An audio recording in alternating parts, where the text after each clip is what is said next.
दरभंगा के कुशेश्वर स्थान थाना क्षेत्र के वो गोरा गांव में मौजूद हूं। और इस गांव के अंदर कह सकते हैं कि विगत रात से ही पूरे गांव में इस बात को लेकर मातमी सन्नाटा छाया हुआ कि एक मजदूर की मौत हो जाती है। मौत कैसे होती है? जब मजदूर खुर्शीद आलम मजदूरी करने के लिए अपने ससुराल लाद से प्रदेश की तरफ जाते हैं, दूसरे राज्यों में काम करने जाते हैं, लेकिन वहाँ कथित तौर पर उनकी पिटाई की जाती है। मजदूरी का पैसा मांगना कैसे एक मजदूर को भारी पड़ जाता है, ये तस्वीर इस बात को बयां कर रहा है, वो भी हम आपको बताएंगे। लेकिन उससे पहले हम इसके परिवार के हालात के बारे में बताते हैं। घर तो आप देख ही रहे होंगे कितना बुरा स्थिति है, और देख सकते हैं इनके घर, और ये हालात है इन गरीब का। खुर्शीद आलम अपने परिवार को पालने के लिए, इनके 5 बच्चे हैं, कितने बच्चे हैं? 6-7 बच्चे बताए जा रहे हैं। 6-7 बच्चे हैं। अपने बच्चों के लिए परवरिश के लिए ये बेरोजगार थे, इसलिए रोजगार के लिए ये प्रदेश गए हुए थे। लेकिन जो लोग इनको काम कराने ले जाते हैं, जब उनसे पैसे की मांग की जाती है काम के बदले, तो उसको कथित तौर पर पिटाई की जाती है, और पिटाई के मामले में मजदूर खुर्शीद आलम की मौत हो जाती है। हालांकि अभी उनका शव दरभंगा मेडिकल कॉलेज में पोस्टमार्टम के लिए गया हुआ है। सब कुछ ही देर के बाद आने वाला है, और कहीं न कहीं उसकी जो अंतिम क्रिया की जो तैयारी है, कह सकते हैं कफन दफन का, वो सारी तैयारी कर ली गई है। लेकिन उसके परिवार का स्थिति, और एक बार तस्वीर जब घुमा दीजिए, जितने भी इस मोहल्ले के जितने भी लोग हैं, सबके चेहरे मायूस है। मायूस इस बात से है कि आखिरकार खुर्शीद आलम की जो पत्नी है, उनका चेहरा पर थोड़ा सा ध्यान से देखिए, किस तरह से गम का पहाड़ टूटा है। और कह सकते हैं, सबसे पहले अपना नाम बताइए, क्या नाम है आपका? रुखसाना खातून। रुखसाना खातून नाम है। पति का क्या नाम था? खुर्शीद आलम। खुर्शीद आलम। कैसे क्या हुआ खुर्शीद आलम के साथ? गया वहाँ, मेरा कहता है ये नैहर के लोग है, वो ले गया, पर बोला जो मजदूर करने के लिए जा रहे हैं, हाँ। तो उसको भेज देने के लिए तो भेजे, वही पैसा मांगा घर भेजने के लिए, तो वही पर सब पिटाई उटाई किया। 10-20 को लोग। कौन लोग ले गए थे आपके पति को काम कराने? जब फिर ले गए थे। अच्छा, तो वही ने जफीरुल कहाँ का रहने वाला है? लाद पर के। लाद का रहने वाला है। अच्छा, तो वही ने सब मिल को उसको मारा। तो मनोज ने उठा के ले गया इलाज करने के लिए, इलाज कराया 6,000 के। वहाँ नहीं ठहरा, पेट फूल गया, चोट लगा, पैरों में मारा, चोट लगा। वही से 3 दिन से पहले लात घुसे से मारा था? हाँ, वहाँ मारा, छपरा सिवान में। क्यों मारा था, पता चला आपको? बताया आपको पति? बोला जो हम वही के लिए पैसा मांगा, तो वही के लिए हमको मारा था। अच्छा, मजदूरी का पैसा मांगा तो मारा? हाँ, सब मिलकर हमको मारा था। 3 लोग ये भी थी, 10-20 वो भी था, सब मिलकर हमको मारा है।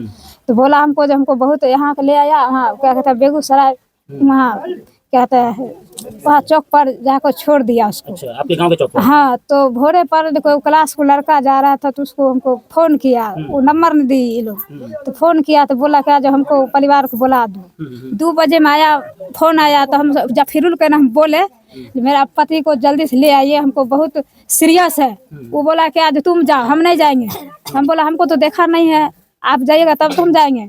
बोला नहीं, हम नहीं जाएंगे, हम बिना भोर से सुबह से नहीं जाएंगे, तुम जाना तो जाओ ले आओ। तब उसने, हमारा भाई यार ने बोला, गांव समाज के लोग ने डांटा, तो सुबह में 700 में गाड़ी किया, तो वो उठा के लाया सदर हॉस्पिटल से। जा वहाँ से आते आते मेरा पति दम तोड़ दिया। अच्छा, तो अब तो आपके घर में कमाने वाला कोई नहीं है? कोई नहीं सर, कोई नहीं।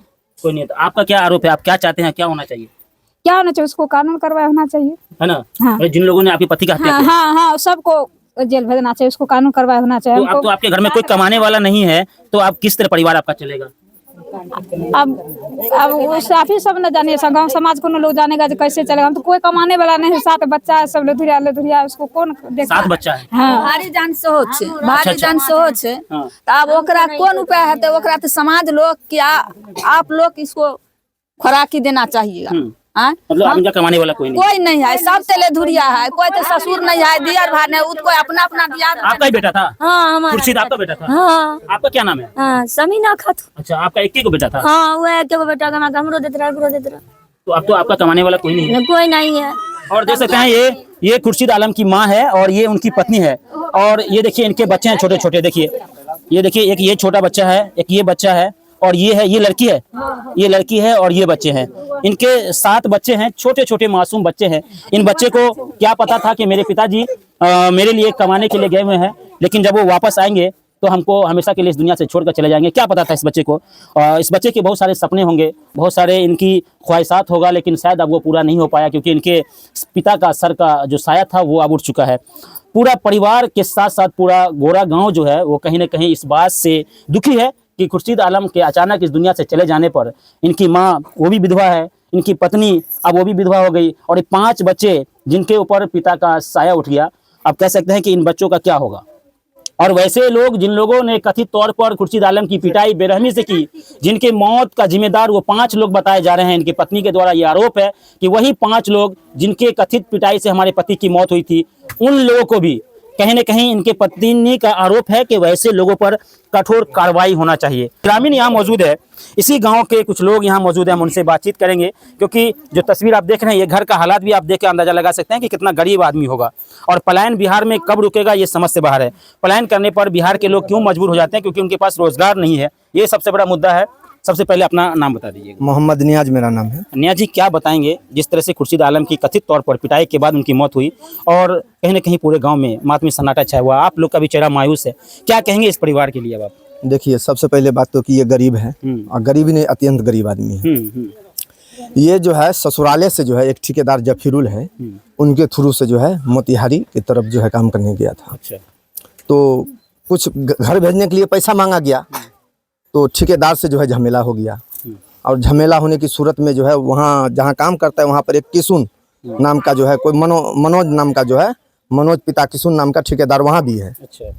और वो उसका एक मुंशी है आज़ाद, ये दोनों से जो है भक्षक होना शुरू हो गया। लड़ाई झगड़ा होते होते वहाँ पर सब मिल के जो है, ये अकेले था और सब मिल के जो है उसको इस तरह से बेरहमी से मारा है कि घर आते आते जो है उसका मौत हो गया।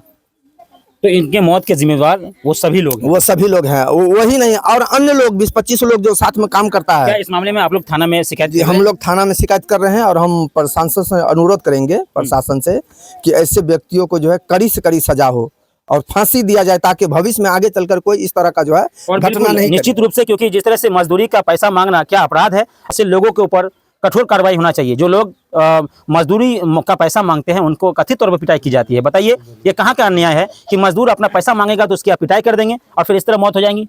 क्या कहना चाहेंगे आप? अपना परिचय बता दीजिए। मेरा नाम मोहम्मद एहसान है जी। मेरा यही कहना है, जो प्रशासन तो रात में आया, बहुत एक्शन लिया अच्छा से हो। अच्छा, पुलिस प्रशासन एक्शन लिया है? तुरंत एक्शन लिया हो, तुरंत पोस्टमैन भेजा हो और हम लोग बोला जल्द से जल्द आप लोग आवेदन दीजिए, हम लोग तो उस पर कार्रवाई चालू करेंगे। और दूसरा सरकार से कहना चाहेंगे, बहुत गरीब आदमी है, ये प्रवासी मजदूर हो गया ये और काम करने के बोरिया का काम कर रहा है, बोरा उठाना रहता है। वैसे भी एक बात आपको बता दें एहसान भाई कि हमारे बिहार में पलायन जो कर रहे हैं जो मजदूर, उनके लिए सरकार ने एक योजना बनाया है कि ऐसे मजदूर की अगर मौत हो जाती है दूसरे राज्यों में या काम के दौरान, मजदूरी के दौरान, तो ऐसे परिवार को आपदा कोष से राहत से पैसे मिलने वाला है, वो मिलता है, वो सरकार का प्रावधान है। तो वही सरकार से कहना चाहूंगा कि उनको लाभ मिले, ज्यादा से ज्यादा लाभ मिले, क्योंकि ये परिवार उस लायक भी है। हाँ, उस लायक है। ये घर द्वार देखते रहना, इसको नवाज भी नहीं मिला, नवाज भी मिलना चाहिए। साथ साथ बच्चे भी हैं, बच्चे भी है इनका, कैसे परवरिश जाएगा देखिए, उसको उम्र देखिए, अभी पूरा उम्र बाकी है इसका। आप क्या कहेंगे इस मामले में? हम तो दूसरे काम का है। क्या कहना क्या चाहेंगे? खुर्शीद आलम को आप जानते हैं? हम जानते हैं, वो हमारे दामाद ही लगेगा। अच्छा। अभी मौत को खबर सुनकर आए हैं। और ये देख सकते हैं तस्वीर, उसकी पत्नी जो है उनका रो रो कर बुरा हाल है और रोए भी क्यों नहीं, क्योंकि आफत की जो पहाड़ है वो उनके ऊपर ही टूट पड़ी है और उनके साथ साथ जितनी उनकी माँ है और जो आसपास की जो महिलाएं हैं वो भी इस समय शोकाकुल परिवार के साथ बैठे हैं। और प्रशासन से हम भी मांग करेंगे कि ऐसे लोगों के खिलाफ उचित कानूनी कार्रवाई की जानी चाहिए ताकि आगे से बिहार में किसी भी मजदूर के ऊपर इस तरह का जुल्म ना किया जाए, क्योंकि बिहार के मजदूर अक्सर गरीब आदमी होते हैं और खुर्शीद आलम, उनके परिवार का भी स्थिति कुछ ऐसा ही था, बहुत ही निहायत गरीब है। उनके घर का हालात भी देख सकते हैं, वो यहाँ रहते भी बहुत कम थे, मजदूरी करके अपने परिवार को चलाते थे, लेकिन क्या पता था कि ये दिन भी देखना पड़ जाएगा उनकी पत्नी को। उनके छोटे छोटे बच्चे हैं और ये तस्वीर भी शायद आंखों में आंसू ला देने वाला है कि 7-7 बच्चे हैं और बड़ी मुश्किल से अब उनकी परवरिश कैसे कर पाएगी। चलिए इस खबर को आप लोग आगे तक शेयर कर दीजिए सदका समझकर, क्योंकि इन परिवारों को थोड़ा सा मदद मिल जाएगा और सरकार तक ये बात जरूर पहुंचा दीजिए ताकि उनको भी पता चल सके कि बिहार में पलायन कितना गंभीर मुद्दा है और इस मुद्दे पर लगातार सभी राजनेताओं ने रोटी सेकने का काम किया है, लेकिन आज ये कह सकते हैं कि पलायन ही एक मजदूर की मौत का जिम्मेदार है और ये पलायन कब रुकेगा आने वाला विधानसभा चुनाव के बाद ही पता चलेगा। हम अगले खबर में फिर आपसे मुखातिब होंगे, तब तक के लिए मुझे भी इजाजत दीजिए।